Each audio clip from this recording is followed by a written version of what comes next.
Salut à tous, on se retrouve aujourd'hui pour parler du FC Barcelone en ce vendredi 5 septembre et on commence tout d'abord avec la trêve internationale parce que quelques joueurs du FC Barcelone ont joué la dernières heures et tout d'abord l'Espagne, l'Espagne de Pedri, de Lamine Yamal, de Dani Olmo et les trois joueurs ont joué lors de cette rencontre où l'Espagne s'est imposée facilement 3-0 bien sûr contre la Bulgarie. Donc à noter que Lamine Yamal et Pedri ont été titulaires lors de cette rencontre et Dani Olmo lui est rentré en cours de jeu en fin de partie, donc parfait bien sûr pour les joueurs du Barça, belle victoire bien sûr 3-0. Et concernant Lamine Yamal décisif lors du match, comme souvent, donc une passe D pour Lamine Yamal lors de cette rencontre et avec l'Espagne depuis le début de sa carrière, c'est 22 matchs, 15 contributions directes au but, donc 6 buts et 9 passes D dont une hier lors du match contre la Bulgarie, donc encore une belle performance bien sûr de Lamine, donc il a réalisé 7 dribbles contre la Bulgarie, donc pour peut-être ceux qui n'ont pas vu le match, il nous a fait du Lamine Yamal, il a dribblé un peu tout le monde, comme souvent bien sûr en plus, auteur d'une passe D, mais à noter que Lamine Yamal qui est sorti à la fin du match, donc on peut voir qu'il s'est touché un peu le bas du dos. Qu'est-ce qui se passe avec Lamine? Donc il souffre de maux de dos, d'après les infos en provenance d'Espagne. Donc Lamine Yamal a terminé le match contre la Bulgarie sur une note, un premier mot dos. Il ressentait une gêne depuis le match à Vallecas, au Rayo Vallecano, et ressentait quelque chose dans son dos. Qu'est-ce qui se passe avec Lamine? Bon, petite inquiétude, c'est pas non plus, c'est pas non plus. Sinon les gars hier, on aurait pu voir vraiment qu'ils se mordaient de douleur. Non. Mais voilà, on peut voir qu'il a un petit problème au dos. Donc l'inconfort de Lamine Yamal ne semble pas grave. Il va se reposer demain et devrait être disponible face à la Turquie. Mais voilà, petite précaution tour bien sûr de Lamine. Et Cucurella, joueur bien sûr de l'Espagne sur Lamine. Donc il a dit Lamine a fait une très belle année et il mérite de remporter le Ballon d'Or. Je suis prêt à l'affronter en Ligue des Champions. Parce qu'oubliez pas qu'il y aura un Barça, Chelsea bien sûr en Ligue des Champions. Voilà ce qu'il a pu dire Cucurella sur Lamine Yamal. A noter aussi la belle partie bien sûr de Pedri. On a beaucoup parlé de Lamine Yamal, mais Pedri a aussi réalisé une belle performance. Et Pedri a été le joueur avec les passes les plus précises contre la Bulgarie. 119 passes réussies. Encore un match exceptionnel bien sûr de la part de Pedri. Bon, on va me dire comme d'habitude.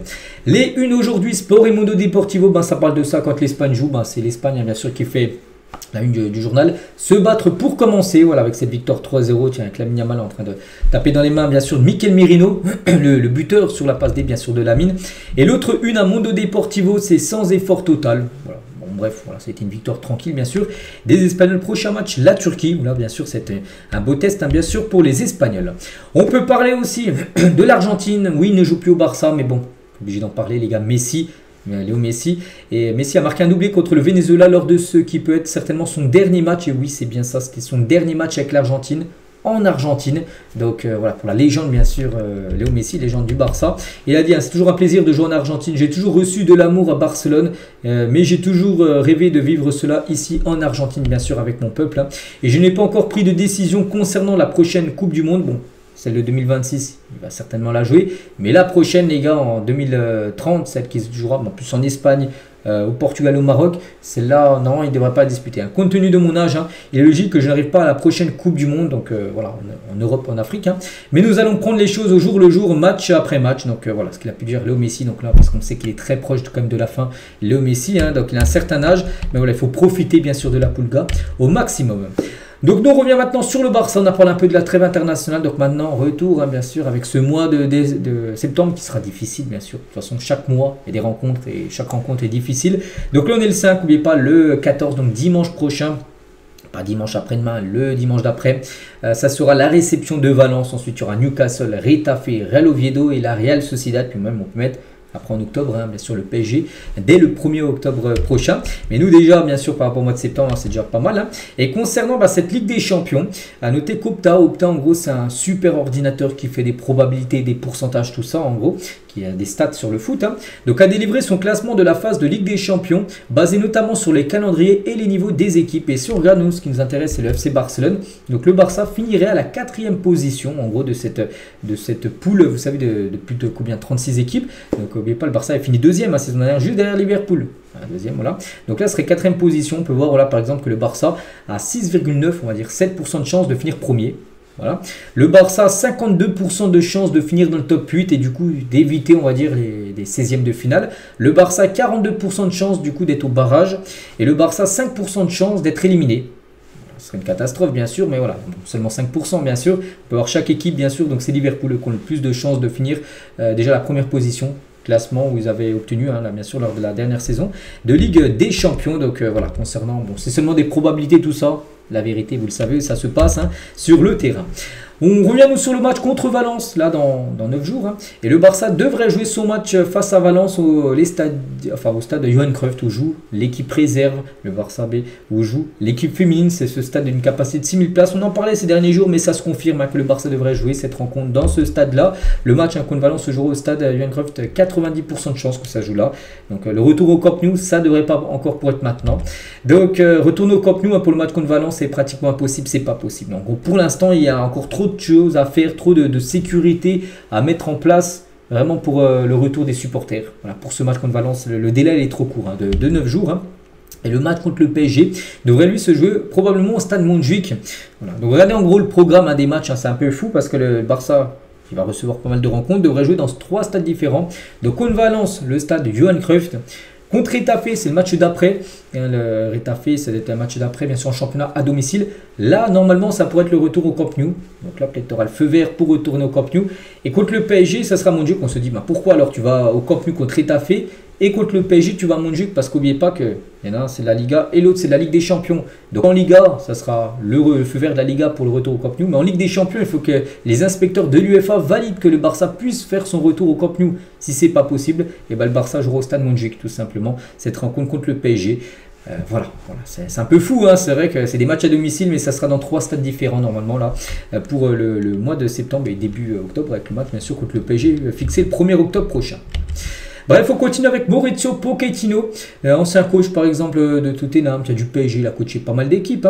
Avec mon style d'entraînement, je pourrais entraîner le Barça, mais je ne le ferai jamais, je suis un fan de l'Espagnol. Il a dit que même s'il recevait une offre pour entraîner le Barça, mais il ne viendrait pas. Il n'aime pas le Barça, il déteste le Barça, il préfère l'Espagnol Barcelone. Maurizio Pochettino, de toute façon ça tombe bien, le Barça n'a pas du tout comme projet bien sûr de nommer Pochettino sur le banc. Geoffrey Torrent est une option, mais Gérard Martin remplacera Alejandro Balde, blessé dans l'os de départ dans ses flics à Barcelone, parce que oui, on avait parlé hier les gars, Balde blessé pour au moins 3 semaines, donc il va louper une bonne partie là, du mois de septembre, donc bien sûr il faut trouver son remplaçant. C'est une option, bien sûr, le jeune Geoffrey Torrent, mais Gérard Martin sera certainement le joueur qui remplacera, bien sûr, Alejandro Balde là, pour ce mois de septembre. Javier Bosch, donc c'est un journaliste, il a dit « Les capitaines du Barça méritent le respect. Ter Stegen a fait face à des attaques injustes et a même perdu temporairement son brassard, bien sûr, de capitaine, parce que comme tu m'as blessé.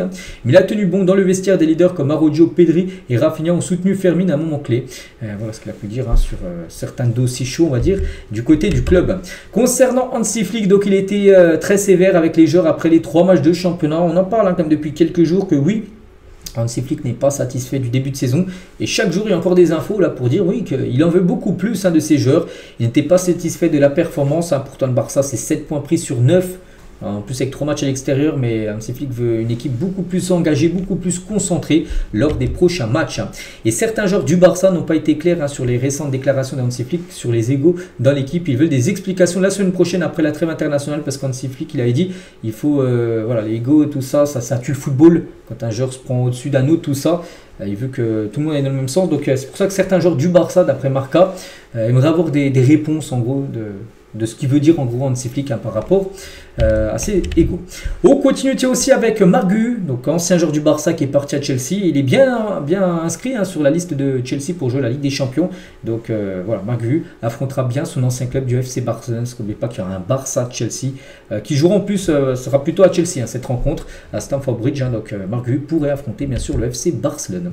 Chesney est devenu influent dans le vestiaire de Barcelone. Il accorde une attention particulière au mentorat des jeunes joueurs, surtout après le départ d'Inigo Martinez avec Chesney, qui aura beaucoup moins de temps de jeu cette saison avec l'arrivée de Juan Garcia. Il aura un rôle de doublure, il rigolera quelques matchs certainement de coupe du Roi, peut-être début d'année 2026 bien sûr, mais sinon il y aura plus ce rôle de grand frère auprès des joueurs bien sûr, parce que c'est comme un joueur qui arrive sur fin de carrière, qui est un joueur qui a beaucoup d'expérience. Voilà, ce sera ça le rôle bien sûr de Chesney. Et concernant Juan Garcia, donc un journaliste il a dit 25 millions d'euros sur Juan Garcia peut devenir l'une des affaires du siècle pour Barcelone, parce que oui, c'est un gardien pour le présent, c'est un gardien surtout pour le futur. Juan Garcia, 25 millions d'euros pour un gardien comme ça. Qui a déjà montré de belles choses. Le dernier match contre le Rayo, c'est lui qui sauve totalement le FC Barcelone. Pas se mentir, il n'aurait pas été là. C'est comme un cran largement au-dessus de Chesney, les gars, comme Juan Garcia. Donc ça va être un gardien qui va te faire gagner des points cette saison, bien sûr, en Liga. Et qui peut te faire passer, peut-être avec un gardien comme ça, peut-être le Barça aurait réussi à battre, peut-être aurait pris moins de buts contre l'Inter Milan en demi-finale. Et peut-être le Barça aurait été en finale et on ne sait pas ce qui serait passé en finale de Ligue des Champions. Et on finit aujourd'hui avec Ronny Bardghji. Je ne suis pas venu ici pour jouer avec l'équipe B. J'ai joué plus de 100 matchs au plus haut niveau. Je n'aurais pas accepté, bien sûr, si de base, lui, le Barça avait dit c'est pour venir en équipe B. Non. Il est venu, c'est pour jouer en équipe première. C'est pour ça qu'actuellement, c'est un peu délicat, bien sûr, sa situation, parce qu'il est toujours pas enregistré en équipe première. Donc, il a enregistré avec l'équipe B. Donc, pour l'instant, il peut plutôt jouer avec l'équipe B, mais pas avec l'équipe pro. Mais lui, il aurait su ça peut-être avant. Peut-être qu'il aurait réfléchi à 2 fois avant de signer au Barça. Bon, pour l'instant, le prochain match est dans 9 jours. On espère que, bien sûr, ils sont enregistrés, bien sûr, Ronny Bardghji. On peut comprendre, bien sûr, son mécontentement, parce qu'il a joué quand même 100 matchs en professionnel et retourner dans une équipe B d'un club. Pour lui, c'était pas du tout ce qu'il visait, bien sûr. Le jeune Suédois, donc on espère que ça va s'arranger, bien sûr. Sa situation, on finit avec lui aujourd'hui. Voilà ce qu'il y a à dire. J'espère que ça vous a plu. On se retrouve, nous, demain, bien sûr. Demain, samedi, pour le prochain numéro. À demain.